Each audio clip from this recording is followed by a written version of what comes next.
Hello everyone, Pallytime here. Welcome back to Heroes of the Storm. Today's patch came out early. I was expecting to be able to play the Butcher in about an hour from now, but it turns out that the maintenance did not go on for as long as it was scheduled. So, I have played two-something co-op games, two, maybe three. My Butcher is level, where is he? Level 4. Which, I mean, if your account is below level 30, that means I'm no longer talent gated. So, therefore, I can give you my first impressions of the brand new character in Heroes of the Storm, the Butcher.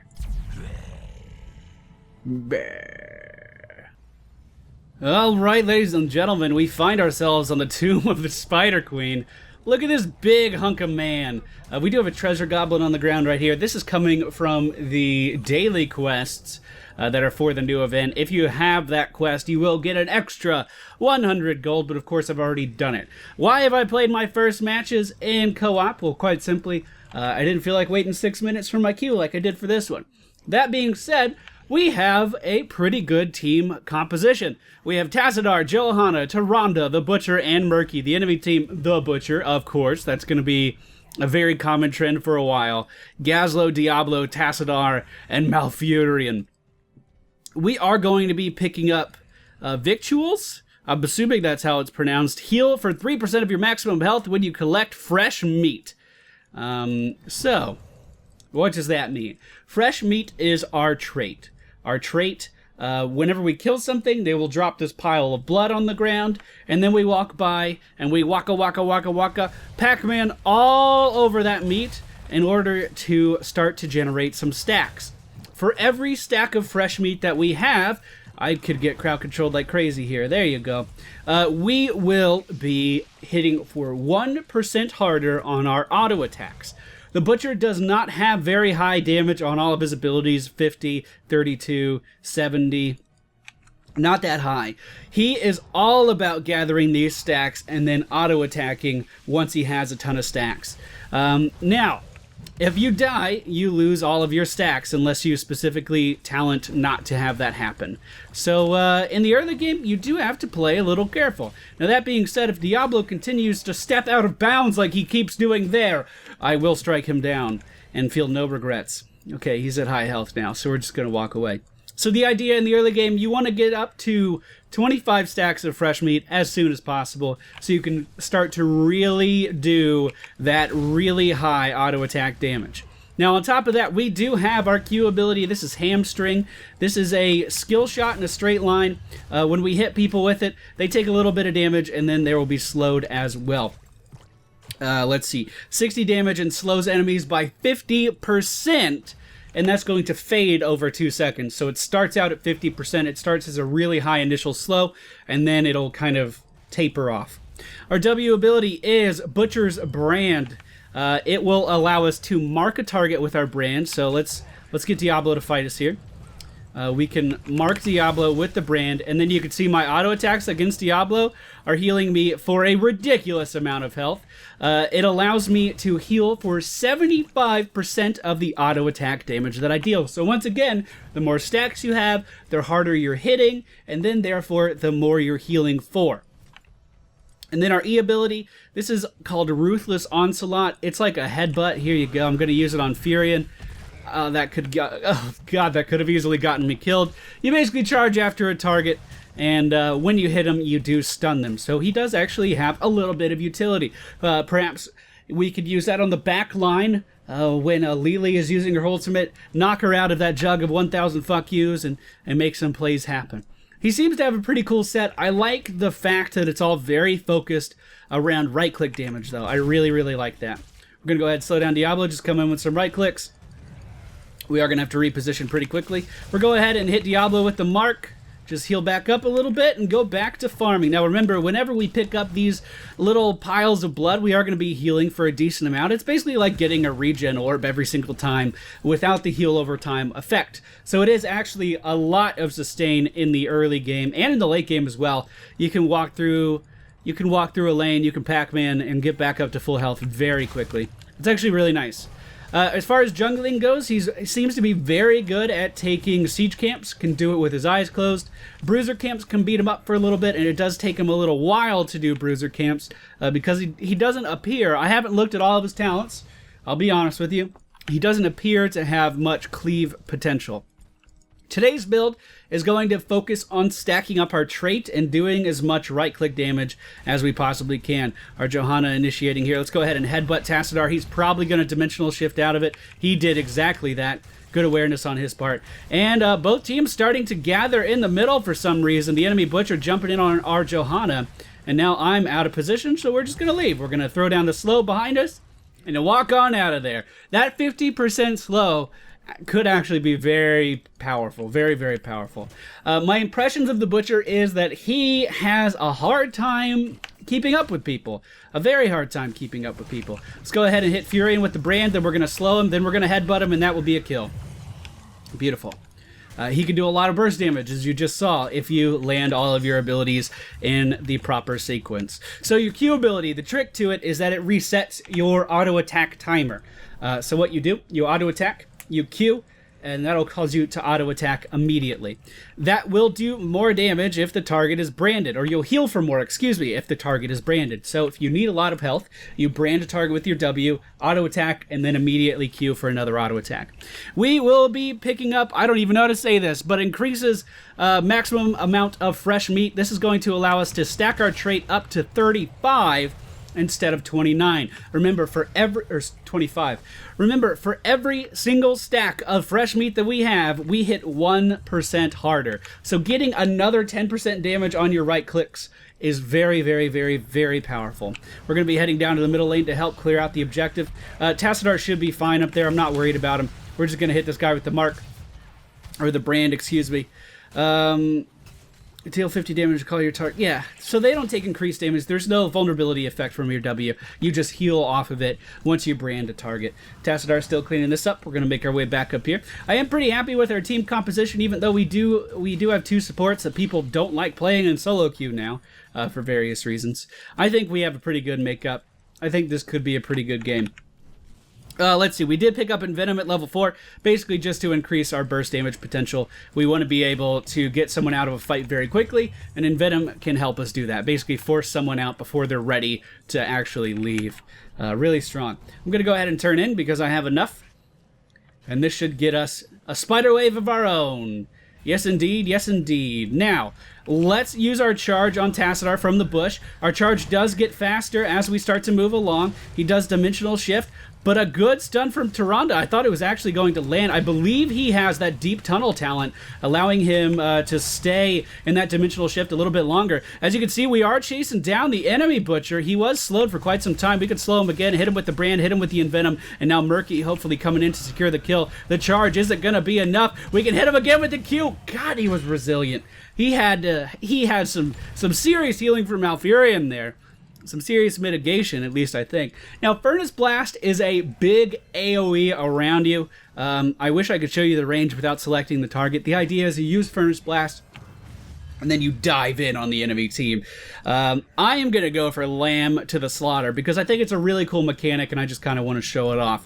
In the meantime, I will be pushing top. The majority of the enemy team is in the bottom. We can assume they're making their way up here. We find the enemy Butcher. We should fight him. Only because, like, we're ahead on XP, and he's not in a very good position. And I believe he just died, so we have every advantage here, actually. I'm going to hit him with the ultimate. That's going to keep him still. I'm going to charge in. We're going to hit him with the brand, hit him with the slow, and we are going to take down, maybe, the enemy Butcher. Yes, yes, indeed. Yes, indeed. And then all we have to do is Pac-Man away to get some of that health back. Waka, waka, waka. And then Sippy Cup. I was a little worried about the fact that the Butcher was going to have a mana bar, but he's really not too mana intensive from what I've seen so far. I was really hoping he would not have a resource and everything would be focused off of the fresh meat mechanic, but that's not the case. That's not the case, and that's okay. There's nothing wrong with that. Let's go ahead and headbutt this Malfurion, lock him down, try to slow the enemy team as well. Oh, it looks like they have two supports as well. For some reason, I didn't really notice that. I'm just going to throw the slow out behind me and try to disengage as we are outnumbered here. Johanna's still staying in that fight, still doing damage. We have our ultimate again in 8 seconds. Potentially, if I can catch someone in a bad position, we could use it to secure a kill. What this ultimate does, what the Lamb to the Slaughter does, is it throws down a small circle, and it will chain one person inside of that circle and keep them there for 4 seconds. They cannot blink away, I think. I know for sure they can't walk out of it. But they will be stuck there. I'm assuming it can be cleansed, because that would make sense. Maybe. And they are giving, in this patch, by the way, I do plan on doing a pointless patch notes video. In this patch, they were planning on giving a lot of healers, if not every healer, a cleanse. So, perhaps that's a way to get out of it. I do not know for sure. Again, this character's been out for like 2 hours. I don't really know. Let's go ahead and use our E on this Tassadar here. In fact, I'm getting crowd controlled a little bit too much. You can see we're chained here, actually. So I have to turn around and just deal damage if I want to stay alive, and that's actually going to keep me alive just long enough to take down the enemy's Butcher. That was one of those positions where it would have been really easy to turn around and just run, but if I did that, I was dead for sure. So instead of doing that, I stood my ground, I put the brand on the enemy Butcher, and I took him down. Now we should be in similar situations. He either lost all of his stacks, because he didn't go for the same build as I did. So I actually have a 18% increased attack damage over him right now until he starts to gather blood again. We are going to be going for... Spell Shield's not a bad idea, considering what their team is made of. Burning Rage, not a bad idea. Ruthless Onslaught deals extra damage, deals bonus damage equal to 15% of the current health of the target, not to be mistaken with the Blood for Blood effect. It's only the current health, not the maximum health. And then Butcher's Brand increases move speed. I'm going to go with that. As I mentioned at the beginning of this video, I feel like the Butcher's biggest flaw, very similar to Thrall, actually, is that he is going to be kited like crazy, and there's not going to be much he can do about it. So by getting the movement speed increase on our W, it'll allow us to chase characters down a bit more effectively. Hey Gazlo, look, you're not going anywhere, buddy. Gazlo trapped in my ultimate, is going to be taken down, and they are going to lose 25 of their spider butts in that area. Tassadar now wanting a piece of the action too. Let's go and slow him. He is going to dimensional shift out of here. And you can see I'm using my abilities pretty liberally. We need to make a wall here for our Johanna, try to break her out. We do just that. I'm using my abilities pretty liberally, and I'm not really running out of mana that bad. We are missing a little bit, but it's really not too much of an issue. We do have 35 stacks yet again. I was actually going to make my way back down to the bottom to farm stacks, but we got them very quickly. Okay, Hunter's Brand going out on Diablo now. Let's go ahead and charge into him as well. This will make sure he's stunned, make sure we can take him down. And now all I need to do is zone back Malfurion here to make sure he does not get this giant pile of spider butts, and they have despawned. So once again, we're in a pretty good spot as far as that goes. Now, I do have the chain yet again. It looks like Tyrande is going to be chased down here. We are going to be engaging, even though it may not be the best idea. We are going to focus Diablo as well, just because I think I can keep up with him a little bit better. Now might be a good time to disengage. So we're going to root the enemy Butcher in place. Now re-engaging because his teammates left him. He cannot move for 4 seconds. The Envenom coming out, but a great wall actually may save him. Great wall from the Tassadar. I believe both of these Tassadars actually picking up Force Wall. Not something you see very often. And unfortunately, we are going to have to leave mana in not too good of a position. We are finally running out. But a quick sippy cup and we should be back in this fight. Let's go ahead and get the Blood Frenzy. This is going to give us an attack speed increase as well. I'm not kidding. 1% for every single stack of fresh meat we have. So I have a 35% melee damage increase and a 35% attack speed increase. Look at this, 415 that fast. And if we need some healing, here we go. 300 health a swing whenever we attack a target that we hit with the brand. Oh my god. Seriously, that's so much healing and so much damage. Again, he's not overpowered though. If you stun him, he dies. If you kite him, he dies. He does have a gap closer, but it's on a 20-second cooldown with most builds. And it can be extremely hard to use. Let's go ahead and throw down the chain. I think the chain, what did the chain hit? I'm just gonna back away. I'm gonna back away. That wasn't looking too good for me. Now Johanna may be mad at us because we just kind of abandoned her. but I can throw the slowdown at least to try to make that a little bit better. Re-engaging on Malfurion may not be a terrible idea. Going in for the headbutt. Boom! Now turning in on Gazlowe. We are going to hit him with the Brandon Mark. Remember, that increases my movement speed now as well. A beautiful lunar flare from our Tyrande is going to stun Diablo, and that was a great turnaround by their friendly team. Fantastic turnaround. Let's see if we can push in here and do some damage. Now, it is worth mentioning that you cannot use the Butcher's brand on a structure. So, you cannot just walk in and fully heal from a fort. I've already tried. It does not work. Which I was a little surprised by, honestly. Let's go in for the headbutt. He's probably going to dimensional shift. Yes, he does. Which, of course, stops our headbutt from happening.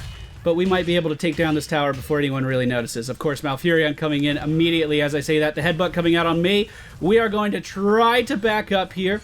We may have to turn around just to... Oh, no, I'm chained. I'm chained. We have to turn around. We have to turn around. Here we go. I'm just trying to heal. I'm just trying to heal. Of course, it was not enough, and our Tyrande will be getting out. That was a 4 versus 2 there. You are extremely punished on the Butcher when you overextend, and I absolutely overextended there. There's no way around that. That's what I did. I overextended. Meanwhile, Murky's still pushing the middle lane, but the enemy team basically just in a death ball defending their base right now. This should be giving us ample time to turn in. In fact, I think I had enough spider butts to make the objective happen, and I didn't do anything with them. I do tend to tunnel vision on this map for whatever reason, more so than any other. It looks like the Butcher, good job by our Johanna. Very good job. That was good as in multiple praises, not a stutter. Very good job making sure the Butcher cannot free cast. She's jumping in on him, trying to make sure he's always crowd controlled in some way. Blind's actually very powerful against the Butcher if you don't go for the auto attack speed, which I do not believe he did. He's going for some charge build thing. I don't know. We'll have to look at his build after this and see what we think of it. This is basically what I came up with just from glancing at the talent shortly. Here we go, coming in on Diablo. We are going to slow him down, hit him with the brand, and deal this damage. Going to throw out the chain. The chain is going to hit Diablo as well, and then we'll just hit him with the Envenom and take him down. Now, chasing after Tassadar, I guess. The dimensional shift, of course, going to happen. But did he juke Sidious? No, not really. Not really. But now the Butcher returning is going to turn around, stun me, and a great force wall is going to keep me in place. Now, once again, I can't run anywhere, so I'm in a position where I have to sit there, and I have to just fight and deal as much damage as possible. You are very, very vulnerable once you overextend, because your only escape is that charge, and it has to be targeted on an enemy. Now, that can be an enemy minion as well, so you can do kind of some of the cool stuff that Illidens do with dive, but not really to that extent. Not really to that extent at all. Mainly because the cooldown on it is so much longer than that of dive. So it looks like the enemy team's starting to gain some ground on us, or at least it feels that way to me, because I've died several times in a row, I think. We're still fine. We've done a decent amount of hero damage. We have not done much siege damage because I've been focusing on running around getting kills. We do need to restack our fresh meat before we really encounter anyone again. And for that reason, I think I'm going to head down to the bottom lane. Once I respawn, there should be... let me tell the team this. I need to get more stacks before we fight again. Nailed it. Before we fight again. Nailed it. Okay, making my way down to... Oh, the enemy team actually picking up the boss right as the curse happens, or the spider thing happens. Let's come in here, just use our Q, and that should be a ton of blood on the ground. We're already back up to 21 stacks, 23 stacks. Let's go ahead and pick up two options here as far as I can tell. Actually, all of these would be really good. Slaughterhouse ties down everyone with your chains instead of just one target on your ultimate. Nexus Blades, of course, 20% more damage with your auto attacks, which I think I'm going to go with. This seems to be a very one-dimensional build that I've come up with here. And the alternative would be, for survivability purposes, Bolt of the Storm, allowing you to get out of encounters. Now, I'm not too worried about having Bolt of the Storm because we have so much support on our team. Going to come in here with the chains yet again. Going to focus down Diablo. You may say that's a bad idea. I say, hey, he's Diablo. Switching over to the Butcher now. We are going to be able to take him down. Trying to stay focused in here. Trying to continue to do damage. We are getting a ton of healing from our allies. And you can just see us start to chip away at the enemy team. The stun going out right as the dimensional shift happens. Looks like he's going to be race carring away. Johanna is able to land the blind, but of course we have another 10 seconds before I can really get in there and make anything happen. So what do? We waka waka waka and get our health back, do that Pac-Man, and start to chip away at these buildings. 600 damage a swing, and just look how fast I can swing this giant axe. Literally, these structures stand no chance right now. We could go for the win, but this is like an insurance policy right now. We are making sure all of their keeps die so we can get catapults in every lane, and we actually should be able to do this before the timer runs out, depending on how my team wants to react right here. It looks like we're all starting to back out, so I'm going to follow suit and just go for some more healing, even though I don't really need it. It just makes me feel good. Now, one thing I wish the Butcher had is that talent at level 20. The name is escaping me right now. Fury of the Storm is... No. What? Okay, it's the one where you auto... I think it might be Fury of the Storm. It's the one where you auto-attack and then that damage cleaves to everything. I think that would fit him really nicely. It would feel really good to be able to actually have an AoE other than your Q. Because you're building for so much auto-attack damage, it would be really good to be able to cleave that auto-attack damage to everything. But it doesn't really seem... well, they didn't. It doesn't seem like it. They did not give us that option. The chains are going down. They are going to stop Gazlowe in his tracks, and we are just going to very casually break him down, kill his turrets, make sure no one on the enemy team takes his spider butts, and then come up here and start to get our health back. Look how much health we get just from these little piles of blood on the ground. It's actually a ton. It's a ton of health. I wish I could see myself healing because it would be worth seeing. Looks like there may be a little bit of an altercation in the middle lane. We did see Tassadar there momentarily on the minimap. Diablo now moving down to the bottom with Tassadar to stop our murky friend. We can fight this, but honestly, at this point, I think we better just go for core. Coming in, we are going to be slowing down Malfurion and try to hit him with as much damage as we can, and we do take him down no problem. This 600 damage every time we swing is starting to become a little bit too much for the enemy team to manage. They have to crowd control me, and when they have, I've died, but they've kind of fallen off that mentality, and now we are just going to win the game. So that is the Butcher. My first impressions, as I've said, he is very good with an auto-attack build. I'll give you the build before the video ends, don't you worry. But extremely susceptible to crowd control, extremely susceptible to kiting, so you have to play him carefully. You have to think about your engagements before you go into them. But once you are set up for the perfect engage, you can do unprecedented damage in this game. What were our stats? 56k hero damage, not bad at all. We were out-damaged by Johanna, though. What? What was Johanna's build? Dude, Johanna just went man mode. She went full tank, and she was just walking into everything. You have to appreciate that. You have to appreciate that. That's funny. All right, so what were our talents? We went for Victuals at level 1, which allows us to heal every time we pick up a blood drop. And Venom for increased single target kill potential, because really that's all we have anyway, so we might as well make it better.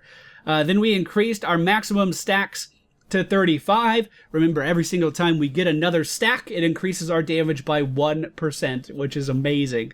Amazing. Then Crave Flesh. While enemies are affected by the brand, you gain 30% movement speed. Just allows you to keep up with targets a little bit easier. I don't know if this is a talent that I'm going to stick with, because all of the talents at 13 seemed like they would be good. I think it depends on your team comp. Blood Frenzy. we gain attack speed on top of our attack damage, and then to make our attack damage even higher, Nexus Blades granting us a 20% damage increase as well as a 1% slow. Again, the idea is that slow helps us stick to our targets a little bit easier, and the 20% damage increase on top of our already 35% damage increase and attack speed increase is just monumental. We were hitting very hard by the end of that game. Hit them very hard.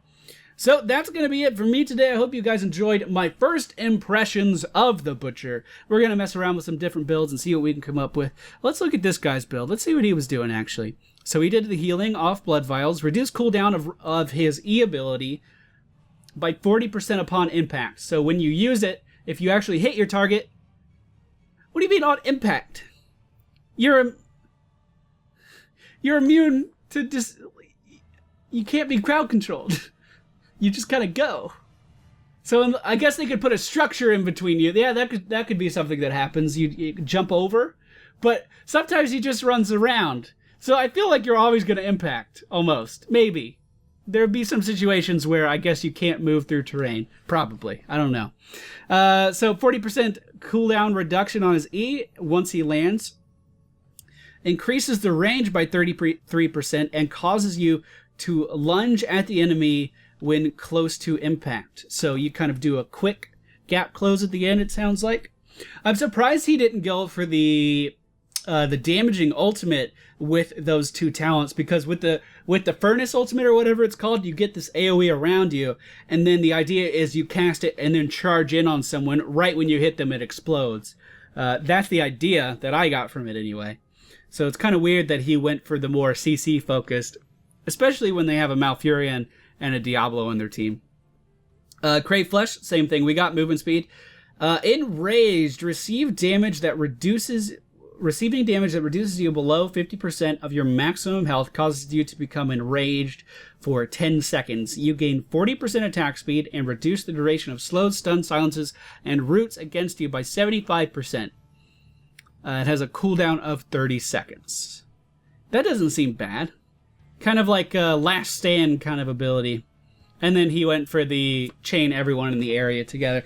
So I might be able to come up with something for a charge build. We'll see how it works. But that's going to be it for me today, guys. I hope you all enjoyed, and I will see you all next time.